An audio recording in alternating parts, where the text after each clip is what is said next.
নমস্কার।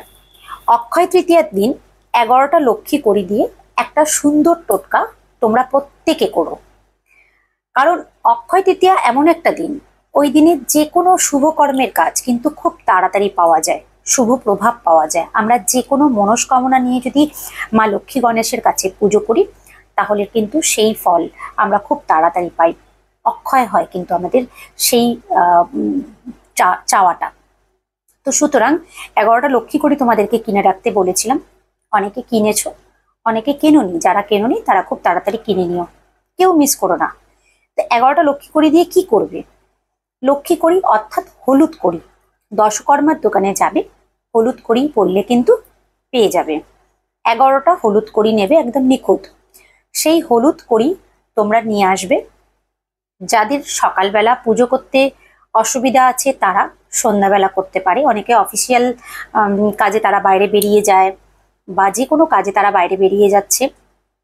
যখন তোমরা পুজো করতে বসবে, স্নান করে উঠে লক্ষ্মী কড়িগুলো খুব ভালো করে তোমরা গঙ্গা জলে ধুয়ে নেবে।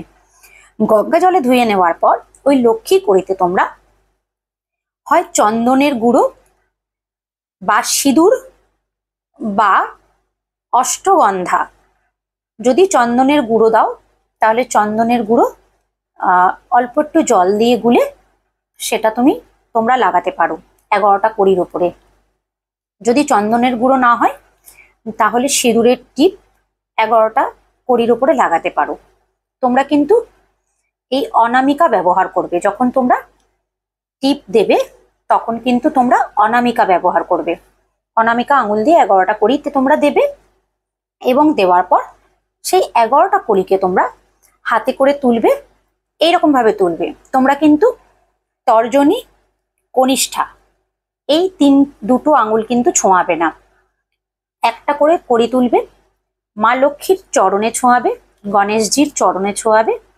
ছুঁয়ে তোমরা ওম শ্রীম এই মন্ত্রটা জপ করবে, যেটা হচ্ছে মা লক্ষ্মীর মন্ত্র। ওম গং গণপতায়ে নমঃ এই মন্ত্রটা জপ করবে। জপ করে তোমরা কাঁচা দুধ নেবে একটা বাটিতে, কাঁচা দুধের মধ্যে লক্ষ্মী কড়িটা রেখে দেবে।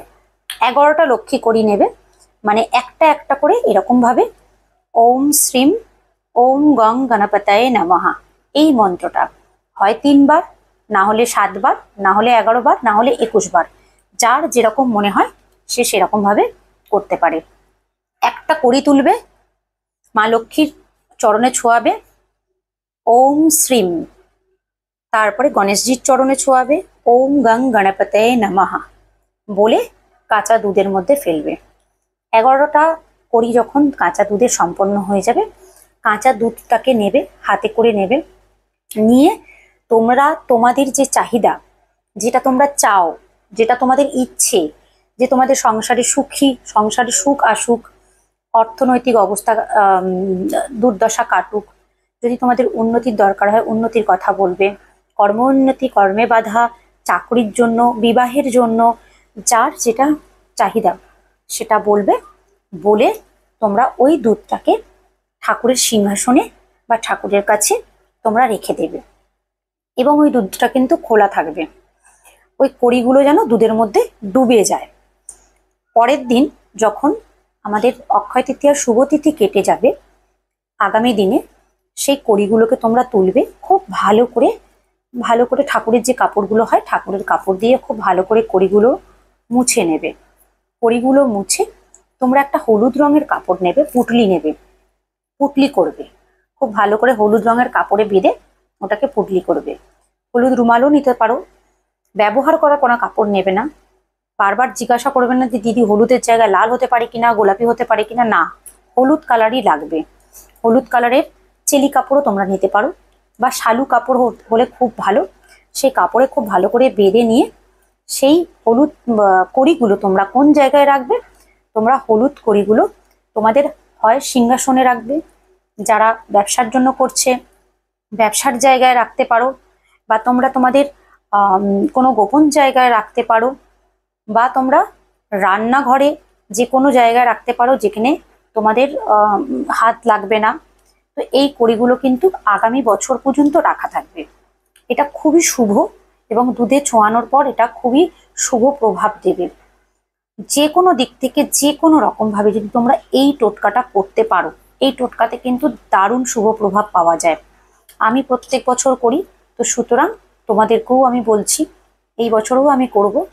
তো এই কড়ির টোটকাটা দুধ দিয়ে অবশ্যই তোমরা করবে, এবং তোমরা কতটা ভালো আছো, এটাতে কোনো শুধু নর্মাল কড়ি লাগবে আর অল্প একটু দুধ লাগবে, আর বিশেষ কিছু জিনিস লাগবে না। তোমরা করে দেখো, তোমাদের কষ্ট করে আর জ্যোতিষের কাছে আসার দরকার পড়বে না। যে কোনো দিক থেকে কিন্তু তোমরা শুভ প্রভাব পাবে। অবশ্যই আমাকে জানাবে এই টোটকাটা করার পর কতটা তোমরা সফল হলে।